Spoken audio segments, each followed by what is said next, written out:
जय हिंद।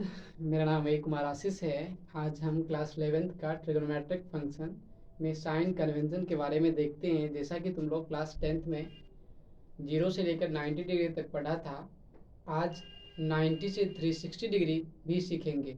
अगर जो स्टूडेंट 10th में अच्छा से ट्रिग्नोमेट्री नहीं समझा था, मैं आज उसको डेफिनेटली समझाऊंगा। तो चलो मेरे साथ बने रहो।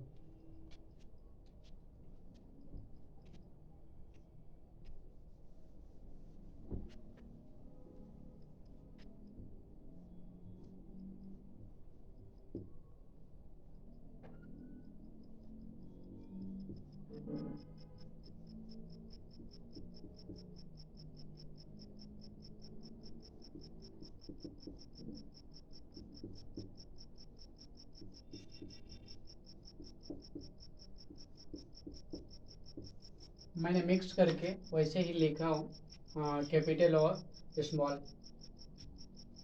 तो अभी हम ट्रिग्नोमेट्रिक फंक्शन में सबसे पहले हमको क्वाड्रेंट जानना पड़ेगा।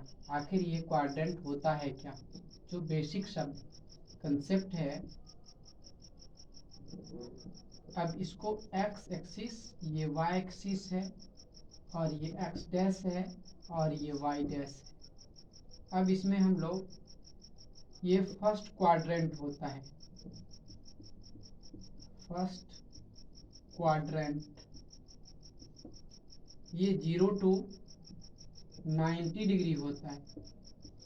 हम लोग 10th में 0 से 90 डिग्री में ही पढ़े थे। यह लिमिट रहता है, 10th के लिए इतना ही काफ़ी था। इसको हम रेडियन में लिखेंगे तो 0 to π/2, मतलब पाई मतलब समझो कि 180 डिग्री है। पाई मतलब 180 डिग्री है। मैंने प्रीवियस वीडियो लेक्चर में बताया हूँ, वो देख लेना। अब उसके बाद ये पूरा घूम जाता है यहाँ से यहाँ तक, तो इसको हम लोग क्या बोलेंगे, 90 मतलब क्या, π/2 टू पाई, पाई से π/2 तक। अगर हम डिग्री में लिखें, ये रेडियन में है, अगर डिग्री में लिखेगा तो 90 डिग्री टू 180 डिग्री। अब इसको बोलेंगे, यह सेकेंड क्वाड्रेंट है, ये सेकेंड क्वाड्रेंट है। इसी तरह हम थर्ड क्वाड्रेंट की ओर चलते हैं। थर्ड क्वाड्रेंट में क्या होता है देखना है। पाई से पाई टू 3π/2, ये जो है π/2 का मल्टीपल होता है। क्वाड्रेंट π/2 का मल्टीपल है।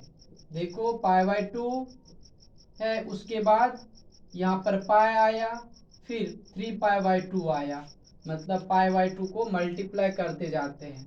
तो ये कहाँ से कहाँ तक आया, तो 180 डिग्री से 270 डिग्री तक है। ये डिग्री में हो गया और ये रेडियन में है। इसी तरह हम यहाँ पे 3π/2 से कहाँ तक लेंगे, 2π तक लेंगे। इसको बोलेंगे 270 डिग्री से 360 डिग्री तक का वैल्यू इसमें लाई करता है। तो ये क्या है, फोर्थ क्वाड्रेंट है। ये मैंने बताया थर्ड क्वाड्रेंट है, और ये क्या है, फोर्थ क्वाड्रेंट है।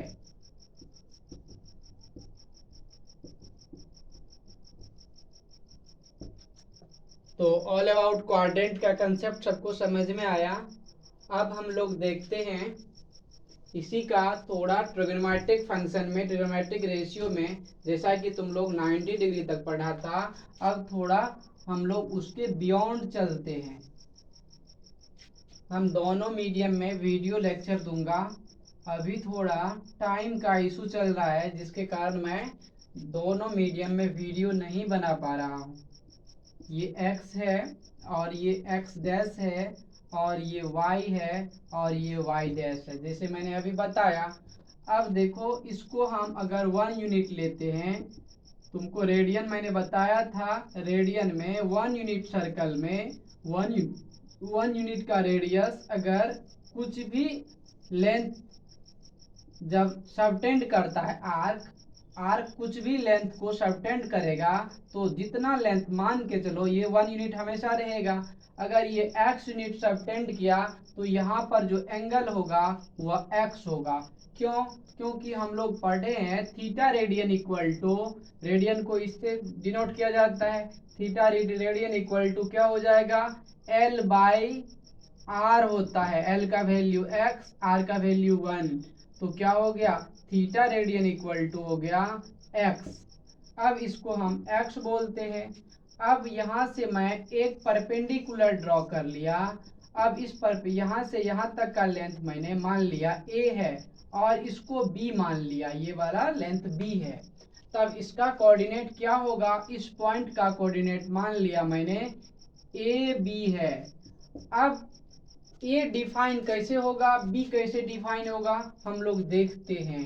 अब ए को डिफाइन करने के लिए हम a बाय 1 मतलब क्या, ये बेस बाय हाइपोटेनस किसका रेशियो होता है, a by 1 base by hypotenuse, इसको बेस बोलेंगे और 90 डिग्री सामने जो है वह हाइपोटेनस है, तो इसको बोलेंगे a बाय 1 को कॉस, और एंगल में कौन है, x है, तो इसका मतलब हुआ a equal to cos x। a का वैल्यू निकल गया, a डिफाइन हो गया। उसके बाद इसी तरह b डिफाइन होगा, b बाय 1 मतलब क्या, परपेंडिकुलर बाय हाइपोटेनस, तो ये साइन x हो गया। तो b जो डिफाइन है साइन x से डिफाइन हो गया। अब देखो a और b का जो कोऑर्डिनेट निकला cos x साइन x निकल गया। अब बताओ इसका कोऑर्डिनेट वैसे क्या होगा, ये वाला। अभी देखो ये x एक्सिस में 0 है, x 0 हो जाएगा और y 1। अगर जिसको किसी को समझ में नहीं आया 0 और 1 तो मुझे बताना, मैं